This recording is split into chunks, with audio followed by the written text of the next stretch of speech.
নমস্কাৰ বন্ধুসকল, মই আপোনালোক সকলোকে মোৰ চেনেললৈ স্বাগতম জনাইছোঁ। বন্ধুসকল, মোৰ নাম গোবিন্দ ৰাজ কৰ্মজন, এষ্ট্ৰবাস্তু এক্সপাৰ্ট নুমেৰলজিষ্ট। বন্ধুসকল, আপোনালোকৰ সুবিধাৰ্থে মই এই চেনেলটোত বাস্তুৰ সম্পৰ্কে, সংখ্যাতত্বৰ সম্পৰ্কে, জ্যোতিষৰ সম্পৰ্কে, তাৰ লগতে তন্ত্ৰৰ বিভিন্ন প্ৰয়োগৰ ভিডিঅ'সমূহ ইয়াত আপলোড কৰি থাকোঁ। গতিকে যদিহে আপোনালোকৰ মোৰ চেনেলৰ ভিডিঅ'সমূহ চাই ভাল লাগে, অনুগ্ৰহ কৰি মোৰ চেনেলটো ছাবস্ক্ৰাইব কৰিব, ভিডিঅ'সমূহ লাইক কৰিব, কমেণ্ট কৰিব আৰু যিমান পাৰে শ্বেয়াৰ কৰিব। বন্ধুসকল, আজি মই আপোনালোকৰ লগত আপোনালোকৰ শৰীৰত যদি কিবা বিষ উৎপন্ন হয়, ভৰিৰ বিষ হওক, হাতৰ বিষ হওক, কঁকালৰ বিষ হওক, পিঠিৰ বিষ হওক, যিকোনো ধৰণৰ বিষৰ উপশমৰ কাৰণে এটা অত্যন্ত শক্তিশালী তান্ত্ৰিক প্ৰয়োগৰ সম্পৰ্কে ক'বলৈ আগবাঢ়িছে। বন্ধুসকল, বিভিন্ন কাৰণত আমাৰ শৰীৰত কেতিয়াবা বিষ উৎপন্ন হয়, আৰ্থৰাইটিছ হয়, গাঁঠিৰ বিষ হয়, কেতিয়াবা বাত বিষো হয়, কেতিয়াবা কেলছিয়ামৰ অভাৱত, ভিটামিনৰ অভাৱত আমাৰ শৰীৰত এনেধৰণৰ বিষ উৎপন্ন হয়, কেতিয়াবা ক'ৰবাত দুখ পালেও এনেধৰণৰ বিষ উৎপন্ন হয়, বা কিবা গধুৰ আৰু কষ্টকৰ কাম কৰিলেও কেতিয়াবা এনেধৰণৰ বিষ উৎপন্ন হয়। বন্ধুসকল, এনেধৰণৰ বিষ দূৰ কৰাৰ বিভিন্ন উপায় আছে, বিভিন্ন ধৰণৰ ঔষধ আছে, বিভিন্ন ধৰণৰ ট্ৰিটমেণ্ট আছে। বিভিন্ন ধৰণৰ ঔষধ ট্ৰিটমেণ্টৰ জৰিয়তে এই বিষবিলাক দূৰ কৰিব পাৰি। কিন্তু কেতিয়াবা বন্ধুসকল এনেকুৱাও হয় যে বিভিন্ন ধৰণৰ ট্ৰিটমেণ্ট কৰাৰ পিছত, ঔষধ সেৱন কৰাৰ পিছতো আপোনালোকৰ সেই বিষ দূৰ নহয়। তেনে ক্ষেত্ৰত আমি কি উপায় কৰা উচিত?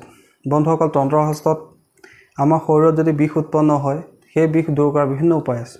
আজি তাৰে এটা অত্যন্ত শক্তিশালী আৰু একেবাৰে সহজ প্ৰয়োগ আপোনালোকক দিবলৈ আগবাঢ়িছোঁ।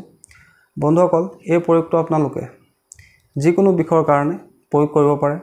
কঁকালৰ হওক, হাতৰ হওক, পিঠিৰ হওক, ভৰিৰ হওক, যিকোনো বিষৰ কাৰণে আপোনালোকে এই প্ৰয়োগটো কৰিব পাৰে। কি কৰিব লাগে বন্ধুসকল? আপোনালোকে কোনো শুক্লপক্ষৰ মঙলবাৰৰ দিনা, এটা মাহত দুটা পক্ষ থাকে, এটা শুক্লপক্ষ, এটা কৃষ্ণপক্ষ।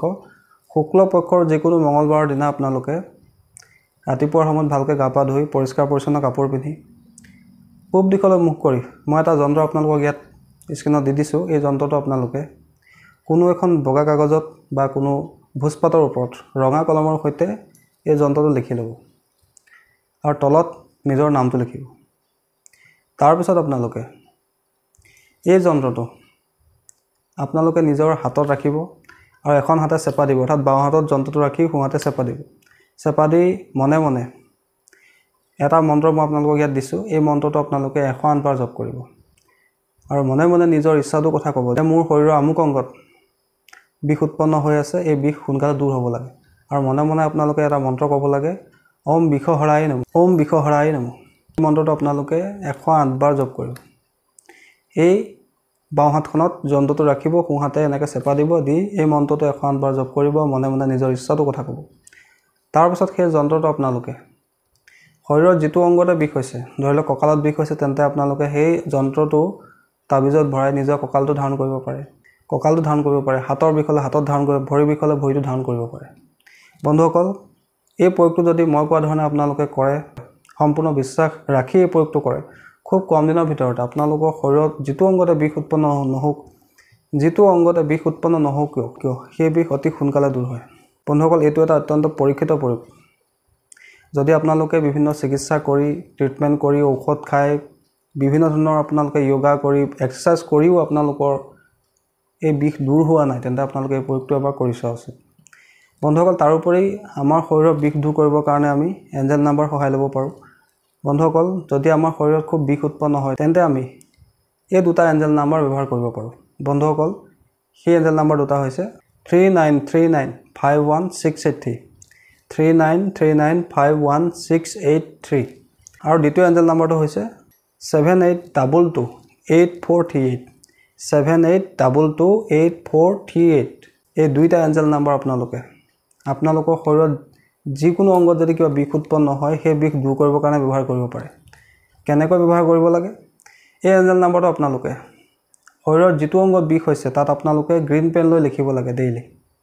মনে মনে ইয়াৰ ভিতৰত যিকোনো এটা এঞ্জেল নাম্বাৰ আপোনালোকে জপ কৰিব লাগে। পানী খোৱা বটলত বা মেডিচিনৰ বটলৰ ওপৰত কাগজত এই এঞ্জেল নাম্বাৰকেইটা লিখি বটলটোত লগাই সেই বটলৰ পৰা ঔষধ খাব লাগে বা পানী খাব লাগে।